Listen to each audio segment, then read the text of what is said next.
In a small Igbo. God have mercy upon us.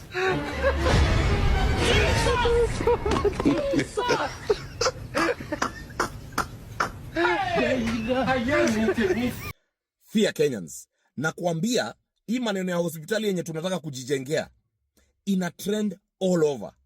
Bro, ina trend all over. And even in the different little corners that you can even think of.